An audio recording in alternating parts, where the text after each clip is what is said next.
துணைவியார் அன்பு சகோதரி மஞ்சுளா அவர்களின் மறைவு பெரிய பெருமை. சகோதரி மஞ்சுளாவுக்கு உண்டு. புரட்சித் தலைவர் அவர்களால் அறிமுகப்படுத்தப்பட்ட பெரிய கதாநாயகி. அதிலும் அந்த ரிக்ஷாக்காரன் என்ற படத்தில் முதலில் தோன்றினார். அந்த படத்தில் புரட்சித் தலைவர் அவர்களுக்கு இந்திய அளவிலே சிறந்த நடிகர்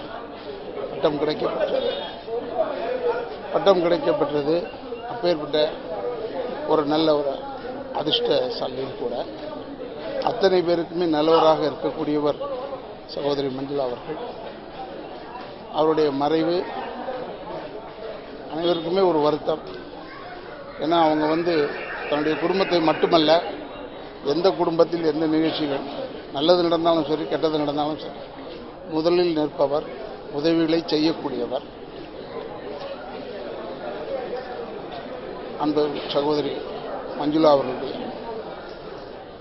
மறைவிற்கு தென்னிந்திய நடிகர் சங்கம் செயலாளர் என்ற ஆழ்ந்த அனுதாபத்தை தெரிவித்துக் கொள்கிறேன்.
வருஷமும் எனக்கு அந்த 1ஆம் தேதி ஆனால் என்னை கூப்பிடுவாங்க வீட்டுக்கு. கூப்பிட்டு ₹1 காயின் கொடுப்பாங்க. கொடுத்துட்டு இது நீ வச்சுக்கோ, நீ பாரு நீ எப்படி இருப்பேன்னுவாங்க. எல்லா வருஷமும் அவங்க கையால் நான் ₹1 காயின் வாங்குவேன். ஜனவரி 1ஆம் தேதி ஆனால் பூஜை ரூமில் வச்சு எனக்கு ஒரு ₹1 காயின் கொடுப்பாங்க. எனக்கு மட்டும் இல்லை, அவங்களுக்கு பிடிச்ச டைரக்டர்ஸ், பிடிச்ச அந்த சினிமாவில் இருக்கிற யார் அவங்களுக்கெல்லாம் இந்த மாதிரி கொடுப்பாங்க. தர்மம் நிறைந்த ஒரு மனசு, எந்த நேரமும் தர்மம் பண்ணணும்னு நினைப்பாங்க. அவங்க கையில் காசு இல்லைனா கூட எதையாவது வித்தாவது இன்னொருத்தருக்கு தர்மம் பண்ணணுன்ற நல்ல குணம், நல்ல மனசு அவங்கக்கிட்ட இருக்கு. இந்த திரையுலகத்தில் இருக்கிற எல்லாரையும் ஒன்றா சேர்த்து எல்லாரும் எப்பவுமே ஒன்றா இருக்கணும் அப்படின்ற நல்ல மனசோட அத்தனை பேரையும் வீட்டுக்கு கூப்பிட்டு அத்தனை பேருக்கும் ஏதாவது ஒரு விருந்து, ஒரு சாப்பாடு அப்படின்னு கொடுத்துக்கிட்டே இருப்பாங்க.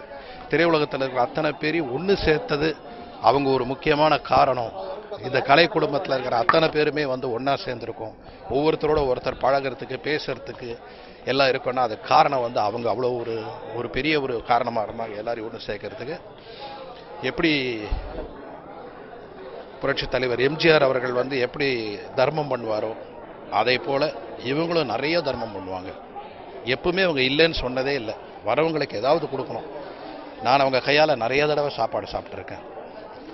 என்னுடைய குழந்தையாகட்டும், என்னுடைய மகனாகட்டும், எதுவாக இருந்தாலும் எதையாவது ஒரு உயர்ந்த பொருளை, விலை உயர்ந்த பொருளை கொண்டு கொடுப்பாங்க. அந்த மாதிரி ஒரு நல்ல குணம் படைத்த ஒரு நல்ல சகோதரியை நான் இன்னைக்கு இழந்துக்கிறேன். நான் மட்டும் இல்லை, தமிழ்நாட்டில் இருக்கிற அத்தனை தமிழர்களும் இன்னைக்கு ஒரு அற்புதமான ஒரு நடிகையை மட்டும் இல்லை, ஒரு அற்புதமான ஒரு மனிதரை, ரொம்ப அற்புதமான மனிதன் அவங்கள நம்ம இழந்திருக்கோன்றது ரொம்ப கஷ்டத்தோடு சொல்ல வேண்டிய சூழ்நிலையில் இருக்குது. அவங்க ஆத்மா சாந்தி அடையும்.